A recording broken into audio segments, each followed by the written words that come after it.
Assalamualaikum warahmatullahi wabarakatuh. Apa kabar untuk seluruh pemirsa video saya dari Sabang sampai Merauke? Semoga selalu diberi keberkahan, rahmat, dimudahkan segala urusannya, dimudahkan rizkinya, diberi kesehatan, serta diberi hidayah oleh Allah Subhanahu wa Ta'ala untuk orang-orang yang belum mendapatkannya. Kali ini saya akan membaca kitab baru, kitab yang belum pernah saya bahas, kitab yang belum pernah saya kaji isinya. Dan kitab ini kitab yang memuat biografi dari Habib Ahmad bin Abdurrahman bin Ali As-Sakop. Dan kitab ini sebenarnya ditulis oleh Habib Ahmad bin Abdurrahman bin Ali As-Sakop, cuma sudah mengalami banyak tambahan, dan tambahan ini ditambahi oleh Habib Toha bin Hasan bin Abdurrahman As-Sakop. Ya, terkait tambahan-tambahan ini ialah memuat keistimewaan Habib Ahmad bin Abdurrahman bin Ali As-Sakop tentang terkait derajatnya di sisi Allah, tentang karomah-karomahnya dan lain sebagainya. Jadi kitab ini bernama Kitab Amali, tetapi sekaligus satu paket dengan Kitab Al-Burhan. Nah, Kitab Al-Burhan ini kitab yang ditulis oleh anaknya Habib Ahmad bin Abdurrahman bin Ali As-Sakop, yaitu Habib Abdul Qadir bin Ahmad As-Sakop. Saya tertarik untuk mengupas isi dari kitab Al-Amali ini. Kenapa? Ya karena tidak beda jauh dengan kitab-kitab manaqib milik Habib.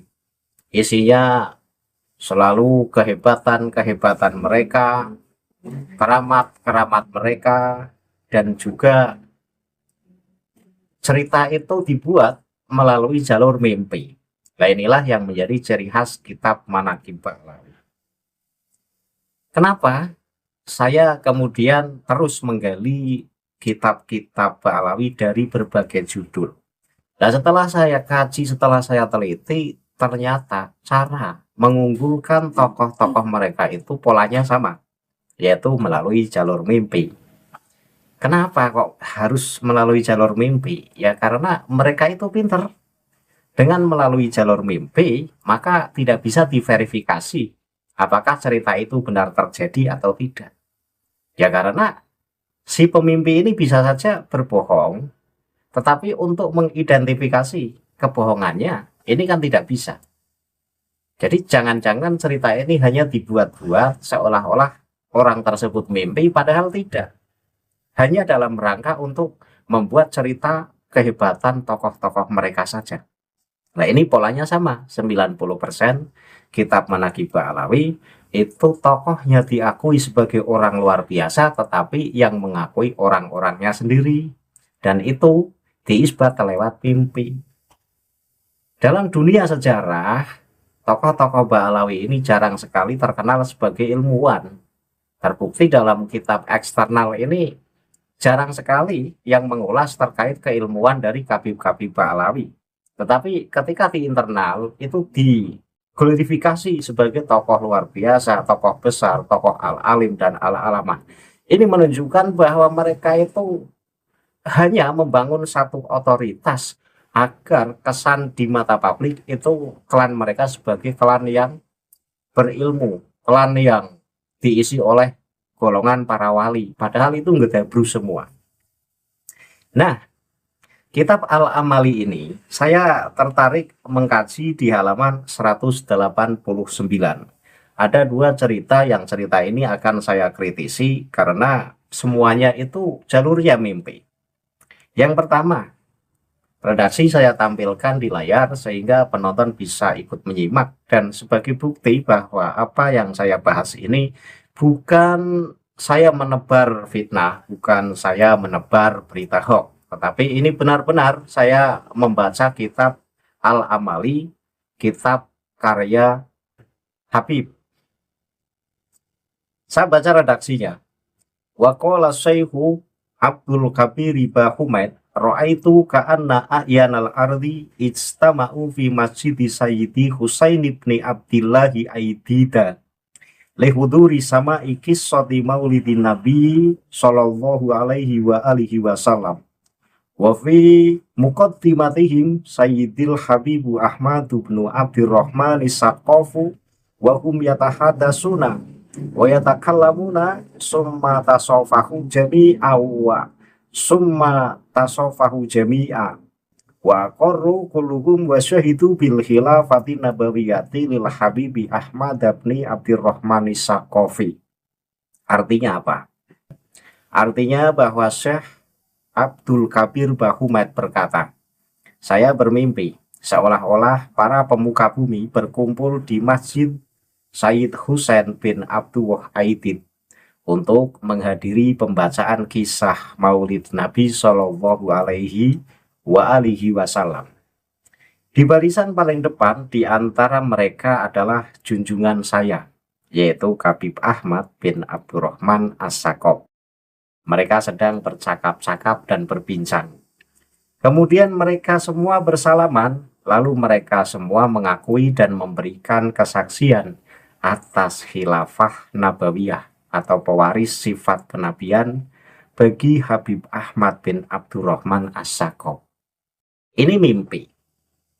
Mimpi untuk menghebatkan Habib Ahmad bin Abdurrahman As-Saqaf. Jadi suatu ketika Syekh Abdul Kabir Bahumet ini bermimpi melaksanakan perayaan Maulid Nabi di Masjid Sayyid Husain bin Abdul Wahid.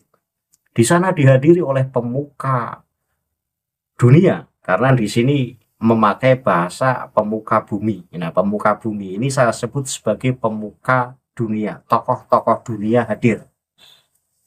Mereka semua bersalaman.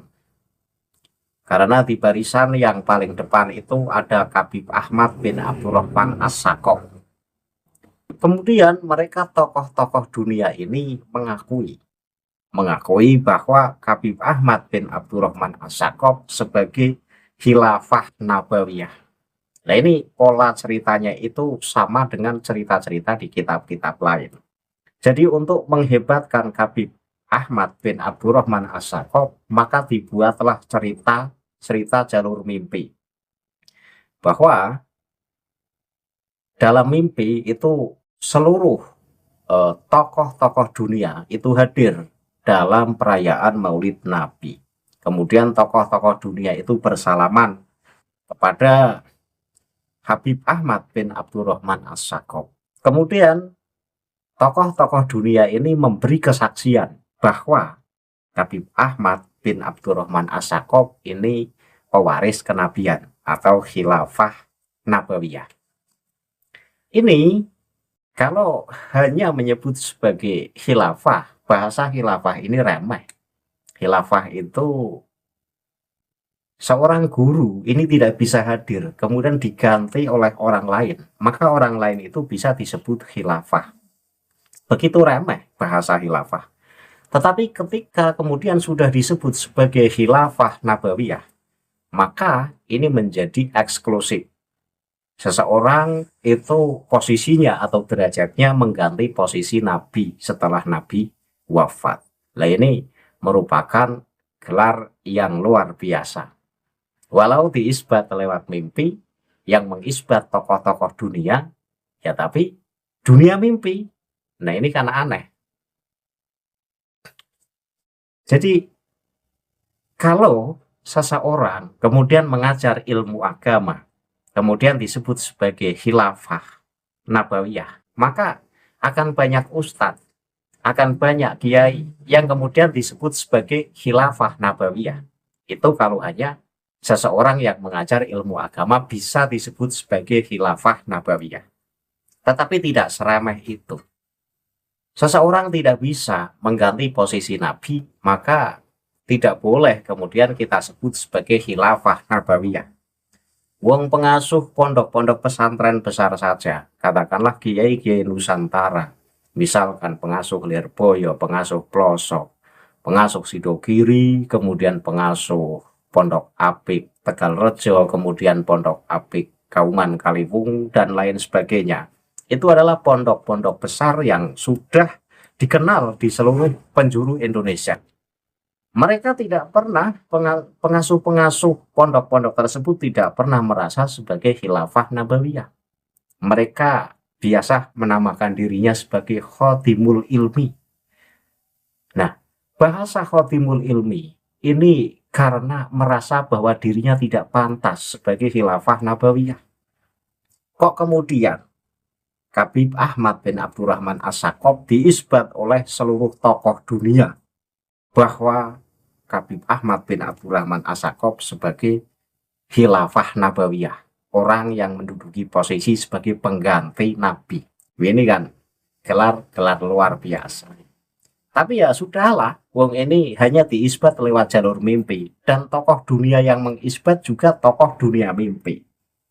Tetapi ketika kitab Al-Amali ini dibaca oleh santri atau dibaca oleh kiai yang tidak teliti, maka akan terbawa arus, akan cenderung percaya bahwa apa yang tertulis dalam kitab Al-Amali ini sebuah fakta sejarah yang memang Habib Ahmad bin Abdurrahman As-Sakop itu merupakan seseorang yang bergelar khilafah nabawiyah dan diisbat oleh ulama-ulama dunia. Ini kalau pembaca tidak jeli dan tidak teliti. Nah, inilah kenapa kitab-kitab Manaqib Ba'alawi perlu terus dikoreksi dan perlu terus dikritisi. Karena apa? Karena ternyata mereka bisa mencapai posisi otoritas tertinggi dalam sisi keagamaan itu karena pinternya membuat cerita, pinternya menghebatkan tokoh-tokoh mereka. Mereka selalu membuat kitab-kitab manaqib untuk tokoh-tokoh mereka walaupun isi kitab manaqibnya itu penuh kebohongan. Tetapi dari kebohongan itu ketika dibaca oleh generasi berikutnya, maka kebohongan itu akan dianggap sebagai sebuah kebenaran. Sehingga nama tokoh-tokoh mereka, walaupun sebenarnya orangnya biasa-biasa saja, ini di kemudian waktu, dalam generasi berikutnya akan dikenang sebagai tokoh yang luar biasa. Karena apa? Ya karena membaca kitab manaqib yang isinya penuh kepalsuan dan kebohongan. Ya, siapa sih yang percaya dengan mimpi? Mimpi ini kan tidak bisa menjadi rujukan atau tidak bisa menjadi ketetapan suatu perkara. Mau disebut sebagai khilafah nabawiyah, tetapi diisbat lewat jalur mimpi. Dan yang mengisbat juga tokoh-tokoh dunia mimpi, ini siapa yang percaya? Ini kitab-kitab Ba'alawi, selalu isinya begitu. Dan ini kitab yang baru saya kupas, belum pernah saya baca dan baru kali ini saya baca pun isinya tidak beda jauh dari kitab-kitab manaqib lainnya. Ini satu ya, cerita yang pertama.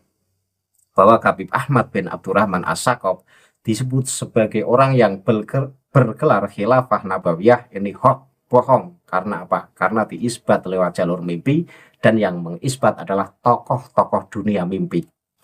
Kemudian yang kedua, masih di halaman 189. Saya baca redaksinya.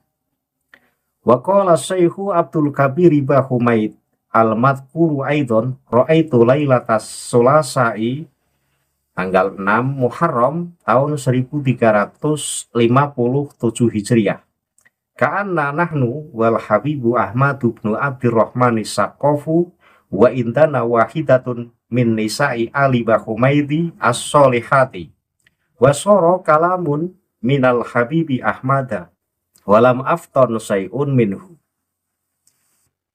wastaiqadtu summa akhadatna sittatun ukhra faida ana ara zifafan adiman fasa'alul mar'ata al-madhkurata faqalat hadza zafafu bil Habibi Ahmad bin Abdurrahmani mustabsirina bihi ahlul barzahi fakultu manhu qalat awwalu tabaqatin al-anbiya'u wasani tabaqatin as-syuhada'u wasalisu tabaqatin al-awliya'u warabi'u tabaqatin al-masakinu wal Habibu Ahmadu nadartuhu rafi'un fawqahum wala adri mahmulun wa khairu mahmulin intaha. Artinya apa? Artinya bahwa Syekh Abdul Kabir Bahumet yang menceritakan cerita tadi ini juga berkisah lagi. Saya bermimpi pada malam Selasa tanggal 6 Muharram tahun 1357 Hijriah. Seolah-olah kami bersama Habib Ahmad bin Abdurrahman As-Sakop, dan bersama kami ada seorang wanita solehah dari keluarga Bahumet.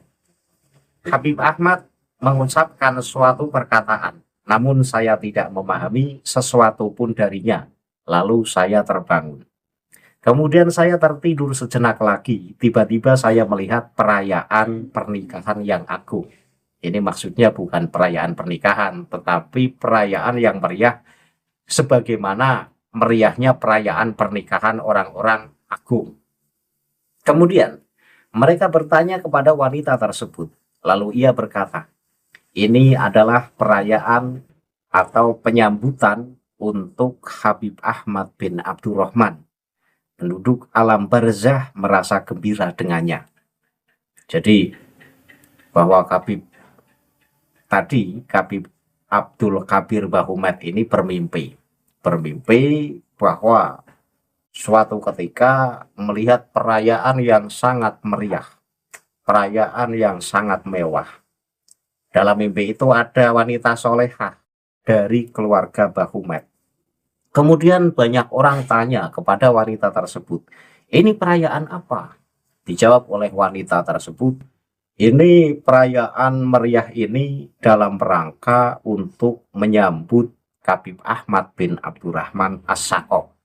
Kemudian seluruh penduduk alam barzah merasa gembira atas perayaan yang begitu meriah dalam rangka menyambut Habib Ahmad bin Abdurrahman As-Sakop. Nah, ini kan keren. Kemudian saya bertanya, ini yang bertanya berarti si pemimpi, yaitu Abdul Kabir Bahumet. Kemudian saya bertanya, siapakah mereka? Jadi banyak tamu yang banyak tamu yang baris dalam rangka menyambut kedatangan Habib Ahmad bin Abdurrahman As-Sakop. Cuma si pemimpi yang bernama Abdul Kabir Bahumet ini tidak tahu itu siapa, banyak banget orang yang hadir. Dijawab oleh si wanita solehah dari keluarga Bahumet tersebut. Lapisan pertama adalah para nabi. Lapisan kedua adalah para syuhada. Lapisan ketiga adalah para wali. Dan lapisan keempat adalah para orang-orang miskin. Nah, ini kan keren. Jadi, dalam mimpi itu ada pesta yang sangat meriah. Pesta itu dibuat untuk menyambut kedatangan Habib Ahmad bin Abdurrahman As-Sakop. Lah, dalam perayaan yang mewah itu, di situ ada para tamu yang siap menyambut kedatangan Habib Ahmad bin Abdurrahman As-Sakop. Tamu-tamu mulia ini yang barisan pertama itu dari para nabi, yang barisan kedua ini para syuhada, yang barisan ketiga itu para wali, dan yang barisan keempat itu para orang-orang miskin.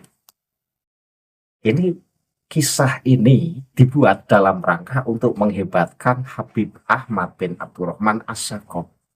Sampai untuk menyambut kedatangan Habib Ahmad bin Abdurrahman As-Sakop saja harus dibuat pesta yang begitu meriah. Dan di situ dihadiri oleh para nabi, para wali, para syuhada, dan para fakir miskin. Ini sebuah cerita yang didesain luar biasa untuk menghebatkan tokoh yang bernama Habib Ahmad bin Abdurrahman As-Sakop. Sampai para nabi saja pada hadir dan baris menanti kedatangan Habib Ahmad bin Abdurrahman As-Sakop. Betapa mulianya Habib Ahmad bin Abdurrahman As-Sakop. Ini yang perlu digarisbawahi.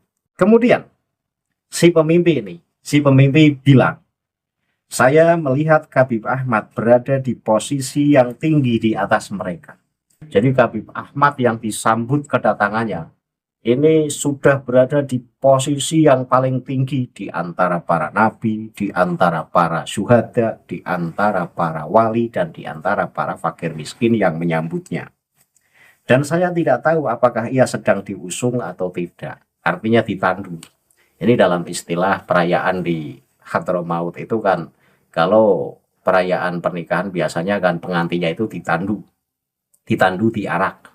Berarti berada di posisi tertinggi.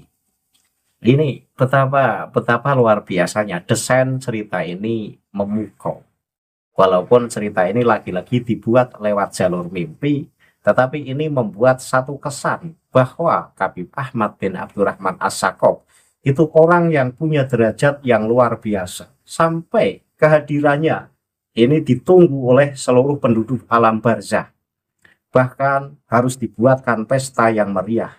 Dan di sana disambut oleh barisan para nabi, oleh barisan para syuhada, oleh barisan para wali, dan oleh barisan para fakir miskin. Ini betapa mulianya.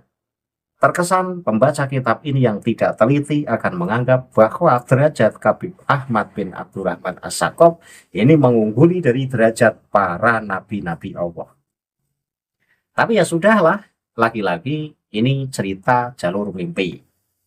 Jalur mimpi ini kan hanya orang-orang gila yang percaya. Kenapa? Ya karena seseorang mulia, seseorang derajatnya tinggi, tetapi dalam mimpi, lah ini kan tidak sesuai dengan fakta, tidak sesuai dengan realita.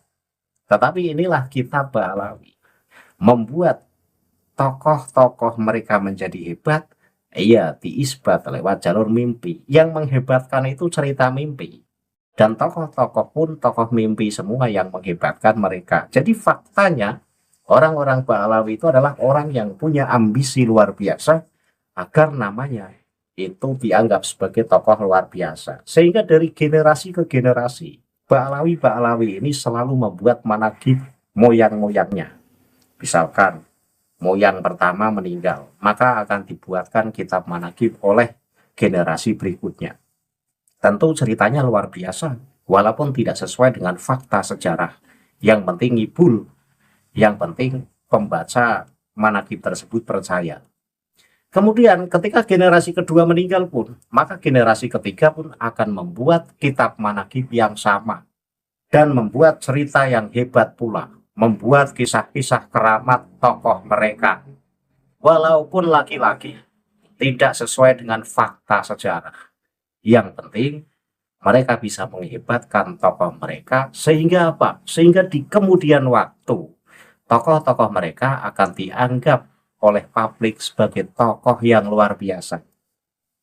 Ini loh. Jadi kalau Imam Ghazali itu hebat karena keilmuannya dan diakui oleh seluruh para ilmuwan. Kalau Imam Syafi'i ini adalah tokoh yang terkenal karena keilmuannya dan dikenal oleh seluruh ilmuwan, dan seluruh ulama-ulama yang sering kita kenal itu adalah orang-orang yang memang dikenal karena ilmunya.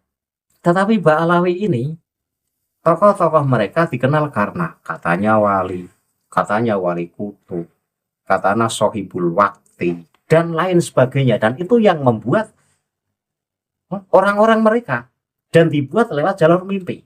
Karena dianggap sebagai wali kutub, ya pengakuannya lewat mimpi. Dianggap sebagai wali sohibul wakti, ya dianggap lewat jalur mimpi. Dianggap sebagai khalifah nabawiyah, ya diisbat lewat mimpi. Jangan-jangan nasabnya ya diisbat lewat mimpi. Lah ini kan berat. Jadi cucu nabi tapi diisbat lewat jalur mimpi. Karena kehebatan tokoh-tokoh mereka pun semuanya diisbat lewat jalur mimpi. Nah, ini mengerikan kalau kita tidak jeli, kalau kita tidak teliti, kemudian kita manggut-manggut saja. Hanya membaca kitab manaqib Ba'alawi, kemudian kita mempercayainya, dan kita mantuk-mantuk saja. Menganggap bahwa orang-orang Ba'alawi luar biasa. Luar biasa itu dibuat-buat oleh cerita keturunan-keturunan mereka. Aslinya tidak luar biasa. Kalau orang benar-benar luar biasa, tentunya baik internal maupun eksternal ini akan mengakuinya. Tetapi kan tidak. Orang Ba'alawi hanya internal yang mengakuinya. Eksternal itu jarang sekali yang mengakui tokoh mereka sebagai tokoh ilmuwan. Ini artinya bahwa ketokohan mereka itu perlu diragukan. Kalau orang hebat itu seluruh dunia mengakui kehebatannya. Nah ini tidak, yang mengakui keturunan-keturunan mereka. Di saat kitab-kitab yang memuat biografi Imam Ghazali, di saat kitab-kitab yang memuat biografi Imam Syafi'i, itu yang membuat ilmuwan-ilmuwan dari eksternal, tetapi tidak untuk kitab Manaqib Alawi yang membuat keturunan-keturunan mereka. Tentu isinya penuh dengan kebohongan, isinya penuh dengan hal-hal yang dilebih-lebihkan demi untuk mencapai satu tujuan, menghebatkan moyangnya, itu saja. Maka saya berpesan kepada baik seluruh kiai di Indonesia maupun seluruh santri di Indonesia, janganlah hanya menjadi seorang pembaca, tetapi jadilah santri yang kritis, santri yang jeli, santri yang mampu membedakan mana kitab yang bisa menjadi pedoman dan mana kitab yang isinya kebohongan. Ini baru santri beneran. Kalau santri hanya mampu membaca redaksi Arab, kemudian percaya isinya saja, ini kelasnya kelas membaca, belum kelas peneliti. Maka saya harap santri Indonesia ini harus mampu menjadi seorang peneliti, meneliti kitab-kitab yang ditulis oleh Ba'alawi, sehingga kita tahu kapasitas Ba'alawi yang sebenarnya. Hebat hanya dihebatkan oleh keturunannya, hebat hanya karena dihebatkan oleh cerita-cerita bohongnya. Itu saja, tidak lebih. Itu kesimpulannya dari kitab Al-Amali yang saya baca di halaman 189, dua cerita yang masing-masing kehebatan tokoh Habib Ahmad bin Abdurrahman As-Sakop. Cerita yang pertama menyebutkan bahwa Habib Ahmad bin Abdurrahman As-Sakop sebagai khilafah nabawiyah ini juga diisbat oleh mimpi, dan yang mengisbat adalah ulama dunia mimpi. Kemudian yang kedua, bahwa Habib Ahmad bin Abdurrahman As-Sakop itu kedatangannya ditunggu oleh seluruh penduduk barzah. Penduduk alam barzah merasa gembira sehingga harus disambut melalui perayaan yang luar biasa meriah, dan yang menyambut para nabi, para syuhada, para wali, dan para fakir miskin. Ini pun kehebatan itu ada dalam dunia mimpi. Dalam dunia nyata ya biasa-biasa saja. Dan saya tutup kajian ini bahwa orang-orang Ba'alawi adalah orang yang pintar membuat cerita-cerita bohong untuk menghebatkan tokoh-tokoh mereka. Catat dan ingat itu. Akhirul kalam, billahi taufiq wal hidayah. Wassalamualaikum warahmatullahi wabarakatuh. Salam maras untuk seluruh muslim di Indonesia.